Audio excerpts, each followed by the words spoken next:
Hey there, Smirk here. Halloween is my favorite holiday. As many of you may know, I also love poorly rated media.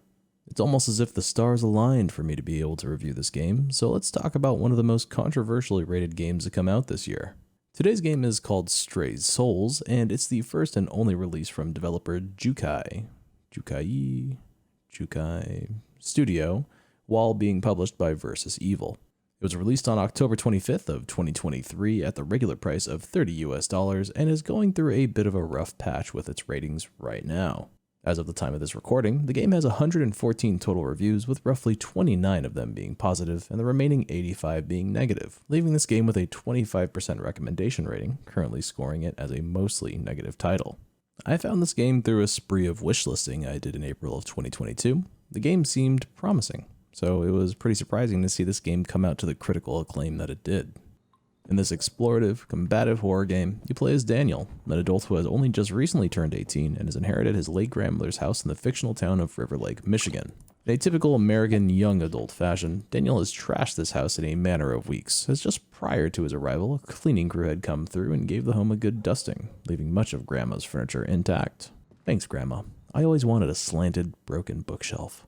The weird part of the handoff that Daniel hasn't cared to look into would be that some doors were left locked, and since the crew couldn't find a key for those rooms, they could not clean them. This is not worrisome at all, given Grandma's choice in the art that decorates her lovely home.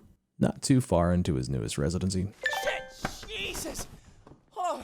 Daniel connects with a hot single in his area via a dating application. Literally, she's right next door. Her name's Martha, and Daniel figures he'll woo her right away by telling her that he was adopted and didn't know anything about his late grandmother or her home. Thankfully, Martha's incredibly nosy and decided to keep tabs on Daniel's grandma and her weird visitors.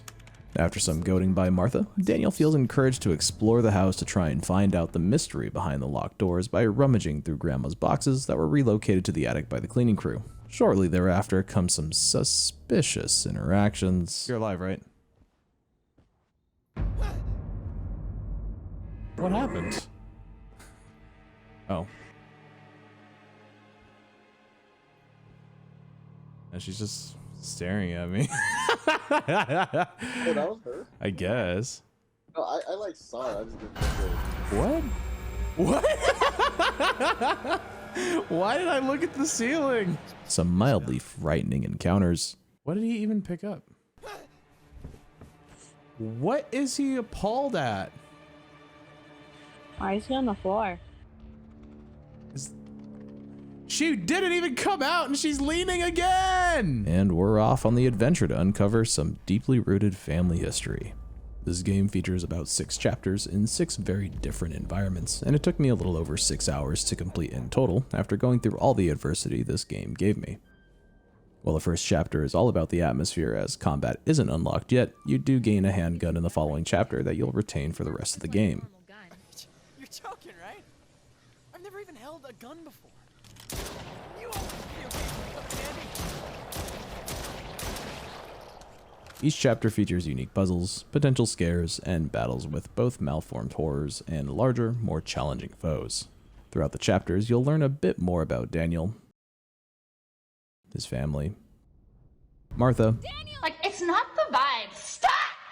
the nearby fictional town of Aspen Falls, and everything intertwining these poor, stray souls. There it is! There it For this review, I'll be purposely avoiding important story beats outside of Chapter 1, but I'll be talking about gameplay elements and include footage from the later chapters, so if in any way that's too much for you, just skip to the recap and rating section for a high-level overview by navigating to the timestamp that's on your screen now. That's about all the foundation I think I need, so let's move on to what I liked.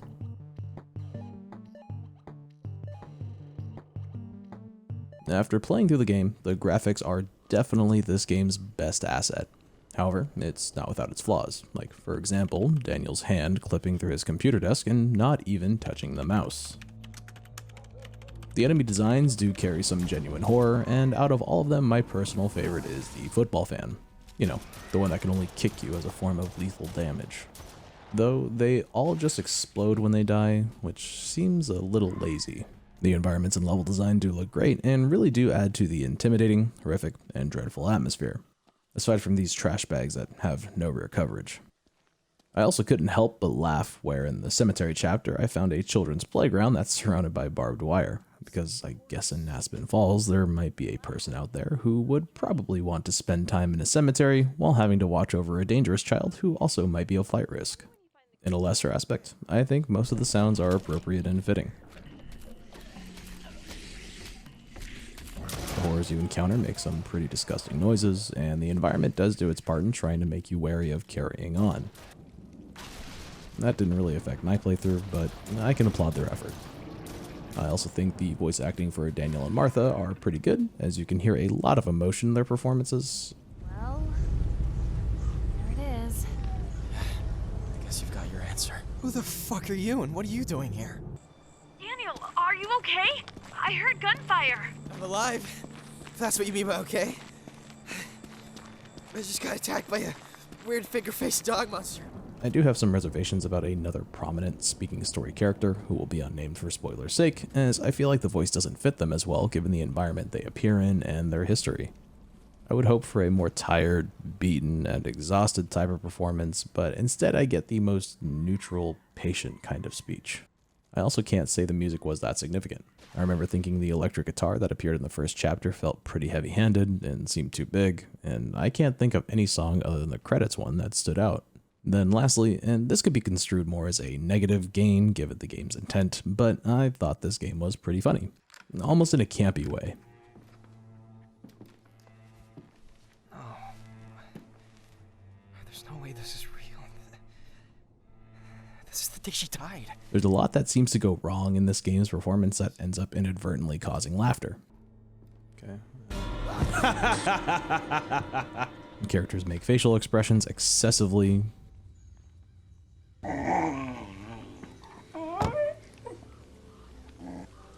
The first chapter lacks some intimidation and are instead replaced with awe. Scared him, yeah. Why is the camera just... God. Some of the dialogues are really cheesy and poorly timed. There's too many of them, he says. There's only one. When you're damaged, you have blood splatter on your clothes. Healing disappears the bloodstains, which lead to the joke that we're not actually healing ourselves, we're just washing our clothes. Give me a minute, guys. I gotta clean my wardrobe. Oh, shit! Oh, shit, that's great! And we already talked about what I thought about the cemetery playground from earlier. This does reappear in the criticism section in a different form, but the unintended humor in this game actually made it more enjoyable for me. That's about all the stuff I enjoyed, so let's get into what I enjoyed a little less.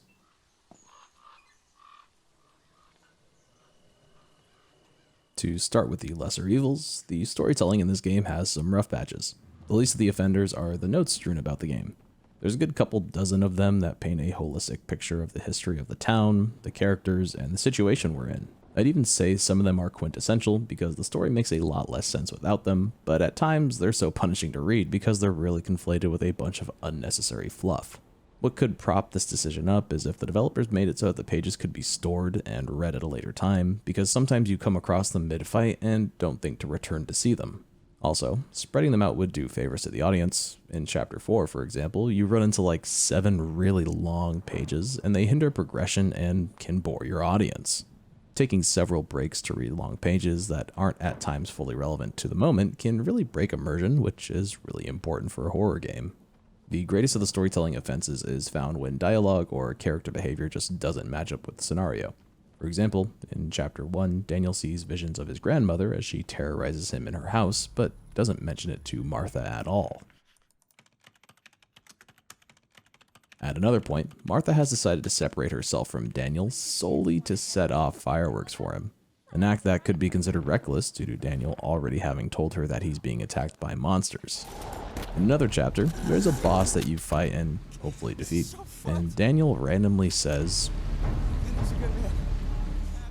now, I could, with context, discern who Daniel is referencing, but there is no indication at any point that Daniel would know who this creature may have been before they were turned into this abomination. In a later chapter in the game, another important story character attempts to give Daniel an item to help him. I kept this hidden for a long, long time. Now that you're here, I can finally be rid of it. But That item isn't mentioned later on, so I guess it wasn't all that important. Then, at times, important story beats happen in between cutscenes during the fade-out phase with little or no explanation. Characters are knocked unconscious, accomplish objectives, go to different rooms, or even disappear, all while Daniel appears ineffective and unmoved.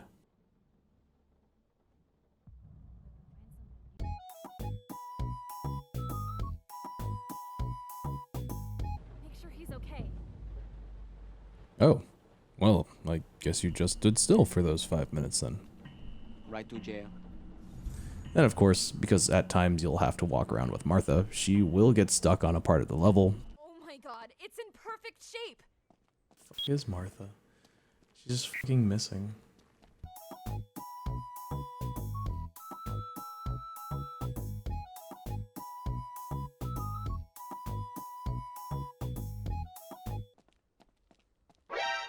But thankfully, she's not required for anything or under threat by the monsters for whatever reason, so she'll just teleport into your next cutscene. What the fuck? Where'd she come from? Moving on to another aspect that I had trouble with was the gameplay. Thankfully, I didn't run into too many bugs. I had one game-breaking bug where I couldn't close this newspaper article in Chapter 1, and that forced me to reload a save. God, I'm trapped looking at this piece of paper. The game does save often, so this wasn't much of an inconvenience. Then there was another one during a boss battle where I tried to load from an ammo station and Daniel decided to defy physics to load from another one. What? That one was mostly humorous. Also, the achievement for completing Chapter 4 is busted. There's almost always a broken achievement in these games. I won't recount this aspect in the recap since these were so minor. The game does feature full controller support, which I utilized, but no aim assist. I eventually got used to it because, as my mother would say, I'm an elite gamer. But it's something I'd ask developers to keep in mind when combat is required for progress. It does seem possible that you can run out of bullets during combat phases since ammo stations can only be stocked up from once. I'd recommend an ammo pile that doesn't run out during these phases to prevent soft lockouts for those who might not be as elite as I am. It's also possible that ammo stations just reload if all of them are drained. I didn't test this, so it won't appear in the recap, but I felt it was worth mentioning in case the developers did not consider this. The controls at times are a tad unintuitive for certain puzzles, like the grandfather clock puzzle in the first chapter. The left and right arrow keys represent a specific hand, and you move the selected hand with the button that's tool-tipped as select. Pressing left, for example, might take you to the minute hand, but pressing left again doesn't move you to the hour hand. You have to press right for that. For some number lock puzzles, you can only rotate the wheels one way, which is just more of a nuisance than anything else. If you move fast enough during phone dialogue scenes, you can encounter enemies, but because Daniel is talking on the phone, he's unable to defend himself. Lucky for you, on certain maps where combat isn't required, you can just run past your enemies. Assuming you don't get dangerously close to certain enemies, animations take too long as you run past, allowing you to avoid damage. I found this out on the second chapter since I couldn't defend myself, so I ended up just running to my next objective after learning combat wasn't required of me. If you find shooting or combat slow, you do get an upgrade to your pistol later in Chapter 4 that increases your shooting speed, and that made combat a bit more enjoyable. Enemies are also very quick to get stuck on environmental pieces, allowing you to take advantage of them. When combat is a focus point in your game and your enemies cannot path their way to you, they become nothing more than a speed bump. The bosses also don't feel challenging in the slightest. Simply run in any direction that isn't directly behind you and they won't hit you, most of the time, as their moves lack diversity. When they're in the midst of a move that takes them a whole lunar cycle to wrap up, shoot them however many times as required and repeat ad nauseum. Then lastly, on the matter of gameplay, the game has several speed bumps that end up taking a decent amount of time to discern for what feels like unfair reasons. The first time I felt this was in Chapter 3, the cemetery. You need to unlock some vehicles for progress, which means you need to find a key, but the mission objective says to search the area for clues. This is a pretty sizable map, so there's a lot to explore. After spending over 30 minutes being what I thought was incredibly thorough, I consulted someone else's recording gameplay, thanks to DualShot66, whose video is linked in the description, to see what I was missing, and it was just a note taped on a random door on an insignificant building that spawns the next objective. The door even changes from playthrough to playthrough as we had two different points of interest. This note is really muted since the doors the note can spawn on have torn off paper scraps that is really easy to look past, and I overlooked them for quite a long time. This happened one more time in Chapter 5, where you end up in a forest. Your objective is to just explore your surroundings, and for 22 minutes, I did just that. This space isn't as large as a cemetery, but it feels like you need to climb over rocks or a cliff, like you just did earlier to get into this area, so a pretty important context clue was given to you. However, it's not clear what rock you need to climb. I tried a lot of different things, such as walking along walls, just pressing A, or thinking that climbing meant I had to maneuver my way up some slopes until I got over. But no, climbing the rock was simply walking to a very specific, very innocent part of the level. You don't even have to press A. You just have to walk into it. Daniel, I'm in your... What? Did I just randomly climb a f***ing rock? I feel like these two areas in specific need some increased distinction or a more direct hint, because I can't be the only person who found these two areas unclear on what to do to go forward, and the obstacle did not seem justified. And finally, for the greatest of all offenses, I'm sorry to say this game possesses almost no immersive capabilities, which I've covered throughout the other topics, so this one will be short. The first and last time I got spooked was when Daniel's computer notification went off in the first playable minutes of the game, because from there on, something was always going wrong. Horror, dread, and fear is a very delicate atmosphere to create and try to uphold. When something unintentional, frustrating, or even humorous happens, it cuts tension, dispelling the aforementioned emotions from your player base. Back in Chapter 1, when Daniel was getting pulled by a spectral force, the camera is rigged so poorly it doesn't even focus on him. In another spectral pull, Daniel doesn't even get pulled into the door, but instead is pulled into a random corner. What the f***? I didn't even get pulled into the door! Daniel's dialogue when he's shooting at enemies can have poor timing, disenchanting the fear the monsters are supposed to produce. This game is also kind of at odds with itself, because when you have a means to defend yourself, you can find comfort in the weapon that allows you to move on. But we've seen games with weaponry that are capable of invoking fear, and Stray Souls does very little to put you in frightening or uncomfortable scenarios, instead placing you in front of enemies that are just ugly bullet sponges. I think that's about all that I need in this section, so let's close it out with the recap and score.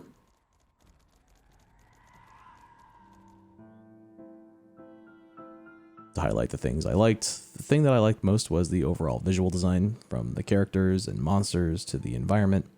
Many were interesting, unique, and captivating, minus some shortcomings. Following that, the sound design was strong. Daniel and Martha's voice actors deliver a convincing performance, and the environmental sounds and various sound effects were excellent, though the music was largely forgettable. And then lastly, the game, albeit unintentionally through its faults, felt humorous, which increased the overall enjoyment I had in the game, though I much rather would have been afraid. To cover the things that I didn't like so much, in the realm of storytelling, the reading opportunities in this game are clumped together and are exhaustingly over-encumbering, in addition to characters' behaviors, reactions, and actions being ill-fitting at best and unbelievable or unachievable at worst. Following up for gameplay, in at least one chapter, it's possible to encounter enemies while being unable to defend yourself due to inactive dialogue. The controls during some puzzles can be unintuitive and confusing. And in terms of combat, poor enemy pathing means they may never be able to find their way to you, and is partnered alongside some lackluster boss combat. But the worst in this category is that progress can be frustratingly inhibited due to muted progression clues found in the level, wasting tons of time. Lastly, because of several dozen minor and mostly unintentional mishaps ranging from frustrating to hilarious, this horror game is unable to maintain the illusion of fear, failing to fulfill one of its core attributes of invoking discomfort or trepidation for the player. With all these things considered, I'd score Stray Souls a 4 out of 10. I wouldn't be able to recommend it to the general audience, but if you watch this review and feel like giving it a try, I hope you find exactly what you're looking for. If Stray Souls publishes a polish patch, it's possible for them to restore the immersion without something weird happening every couple of minutes, thus allowing the game to actually lean on the emotion that it needs to. The only other option aside from doing nothing would be to lean in the campiness aspect of it as a horror game, but I think that would be disingenuous of what Stray Souls is trying to achieve. And that about does it for this video. If you liked the video, be sure to like the video, Feel encouraged to comment your thoughts on the game, my review, or things you'd like to see me review. And lastly, please subscribe if you'd like to see any of my future content. If you're feeling saucy, slap that bell's thick ass so you can receive notifications of future uploads.